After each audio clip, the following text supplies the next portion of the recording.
하나님의 사랑을 전합니다. 우리가 함께 고민해 볼 문제가 있습니다. 그 중에 하나가 기독교인이 갖춰야 될 기본적인 소양의 문제입니다. 교회 개혁 좋습니다. 무엇으로, 어떻게, 왜 개혁되어져야 하겠습니까? 아무런 대안 없이, 아무런 생각 없이 남들이 개혁이란 말을 쓰기 때문에 개혁되어야 하겠습니까? 우리는 지금부터 교회 개혁이라는 단어에 대해서 조금 다른 각도에서 함께 지혜를 모아갈 수 있기를 간절히 원합니다. 그 중에 하나가 먼저 해야 될 부분은 나와 너, 우리, 그리고 이웃이라고 하는 개념의 정리입니다. 먼저 멀리 있는 이웃부터 정리해 볼까요? 여러분 알고 있는 이웃은 어떤 이웃이 있습니까? 그냥 옆집, 내 친한 친구, 지인들, 우리의 이웃이지요. 냉정히 생각해 보십시다. 어느 친구의 결혼식에 참여합니다. 친구의 자제의 결혼식 말입니다. 그러면 결혼식의 실제 당사자인 아들, 딸, 신랑, 신부와 나는 어떤 관계입니까? 사실 나는 신랑 신부를 모릅니다. 단 혼주가 내 직장 상사이거나 직장 동료이거나 하는 매개체를 통해서 어떤 관계 때문에 만나는 사람들이지요. 물론 이웃입니다. 그러나 여기서 우리는 이웃이라는 개념에 대한 세 가지 이웃을 생각해 볼 수가 있습니다. 첫 번째는 이웃이 사라져버린 것입니다. 우리는 그것을 말살된 이웃이라고 이야기하겠습니다. 두 번째는 방금 예를 들어 드린 말씀처럼 나와 직접적인 관계는 없지만 어떤 이해관계 속에 와 있는 이웃, 대상을 통해서 만난 이웃, 우리는 그것을 닫힌 이웃이라고 이야기할 것입니다. 또 한 가지는 아무런 허물 없이 만날 수 있는 진정한 이웃의 개념인 열린 이웃의 이야기입니다. 열린 이웃은 성경에 좋은 예가 있습니다. 누가복음 10장에 나오는 착한, 선한, 참 좋은 일을 베풀었던 사마리아인의 이야기에서 열린 이웃의 하나의 모멘트를 찾아볼 수가 있습니다. 열린 이웃, 우리가 한번 다루어 보고 고민해 봐야 하지 않겠습니까? 여러분은 어떤 이웃이 되기 원하십니까? 여러분은 이웃이 사라진 상태에 살고 있지 않습니까? 지금 대한민국은 이웃이 사라져 버렸습니다. 우리는 그것을 이웃이 말살되었다라고 이야기합니다. 우리에게는 어떤 조건 때문에 만나야 되는 닫힌 이웃도 우리가 추구할 바는 아닙니다. 성경에서 말씀해 주고 있는 정말 진정한 사마리아인처럼 착한 일을 했던 그 사마리아인처럼 살아갈 수 있는 이웃이 필요하지 않습니까? 우리는 그 이웃을 함께 만들어 갈 수 있기를 간절히 원합니다. 이웃이 필요합니다. 진정한 이웃이 우리에게 필요합니다. 사랑하는 여러분, 이웃이 되어보지 않겠습니까?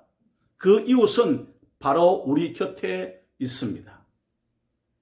말살된 이웃은 공산주의 개념에서 찾아볼 수가 있습니다. 공산주의는 이웃이 없습니다. 이웃과 이웃으로 관찰해야 되고 경계해야 되고 조심히 살펴봐야만 합니다. 그래서 이웃이 사라져 버리고 말았습니다. 자본주의에서는 어떻습니까? 자본주의 사회에서는 이웃이 닫혀버렸습니다. 말살된 이웃을 그림으로 표현하자면 박스 속에 들어가 있는 개개인의 삶을 이야기합니다. 아무도 볼 수가 없습니다. 그러나 소리는 들립니다. 닫힌 이웃이라는 것은 뚜껑이 열려진 박스에 들어간 사람들입니다. 뚜껑 위에 거울이 있다고 생각하시면 쉽겠습니다. 그래서 내가 거울을 보고 저 사람을 봅니다. 거울을 보고 이 사람을 봅니다. 거울을 보고 앞에 사람을 보게 되었습니다. 거울입니다. 그런데 옆은 없습니다.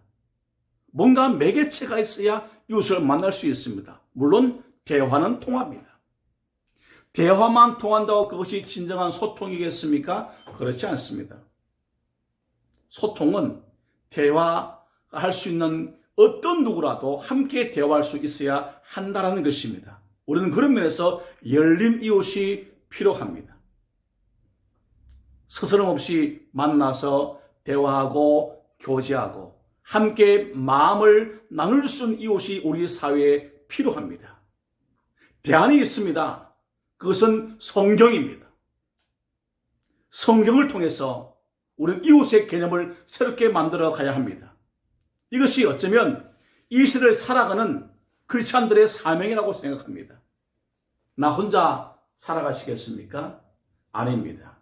이웃이 필요합니다. 옆 사람이 필요합니다. 동료가 필요합니다. 우리는 그것을 열린 이웃이라고 이야기합니다. 이 이야기 앞으로 좀 더 자세히 시간을 두고 함께 이야기해 보도록 하겠습니다.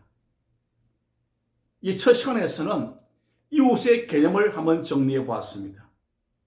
말살된 이웃, 다친 이웃, 열린 이웃. 한 가지만 팁을 드린다면 여러분의 가장 가까운 이웃은 누구일까요? 그것은 바로 어쩌면 나 자신일 수 있습니다. 나 자신을 객관화해서 한번 돌아보십시오. 내가 정말 옆 사람의 이웃이 되어지고 있습니까? 그 사람의 친구가 되고 있습니까? 그 사람과 함께 동행하고 있습니까? 그 사람의 고민과 걱정과 근심, 염려에 얼마나 가까이 가 있습니까? 바로 나 자신을 객관해서 나부터 돌아보십시오. 그리고 우리의 존귀한 생명을 함부로 취급하지 마십시오. 우리의 존귀한 인격을 함부로 낮춰 생각하지도 마십시오. 여러분, 한 사람 한 사람은 하나님이 생명 주신 너무나 존귀한 분들입니다. 나를 사랑하십시오. 물론 성경은 이웃을 사랑하라 말씀합니다. 근데 그 이웃의 개념을 정리함에 있어서 가장 가까운 이웃, 가장 먼저 돌봐야 할 이웃이 어쩌면 나일 수 있습니다. 우리는 그래서 이렇게 합니다. 나를 안아주십시오. 참 잘했다. 너 오늘도 참 수고했구나. 내가 너를 안다. 안아줘 보십시오. 그리고 이 손으로 상대방을 안아줄 수 있어야만 합니다. 참 잘하셨습니다. 수고하셨습니다. 사랑합니다. 존경합니다. 축복합니다. 이해합니다. 그럴 수 있을 것입니다. 성경은 말합니다. 너를 핍박하는 자를 미워하지 말고 그를 위하여 축복하라고 말씀해 주고 있습니다. 이것이 진정한 이웃의 개념이라고 하는 것입니다. 회복되어야 합니다. 나에 대한 생각, 옆에 사람에 대한 생각, 아내에 대한 생각, 남편에 대한 생각, 자녀에 대한 생각을 달리함을 통해서 우리 사회가, 우리 교회가, 우리 성도가 진정한 성경을 바탕으로 한 개혁 사상으로 무장될 수 있기를 간절히 소원합니다. 이 일에 동참하기 원하십니까? 함께 와서 고민해 볼 수 있기를 원합니다. 함께 생각한다면 우리에겐 충분한 대안이 있습니다. 교회, 개혁되어야만 됩니다. 그러나 진정한 교회는 바로 예수 그리스도를 주로 고백하는 우리 한 사람 한 사람이 교회입니다. 그래서 나를 사랑하고 나를 이해하는 것입니다. 내가 교회이기 때문입니다. 교회가 개혁되어야 한다는 것은 내가 개혁되어야 한다는 것입니다. 내가 개혁의 대상입니다. 우리 한 사람 한 사람이 개혁의 대상입니다. 한 사람 한 사람이 이웃입니다. 이웃이 새로워져야 합니다. 이것이 교회 개혁의 출발점일 수 있습니다. 함께 고민하며 함께 나아가기를 원합니다. 연락 주십시오. 함께 고민하면서 이 사회를 세워나가는 데 힘을 보태기를 원합니다. 감사합니다.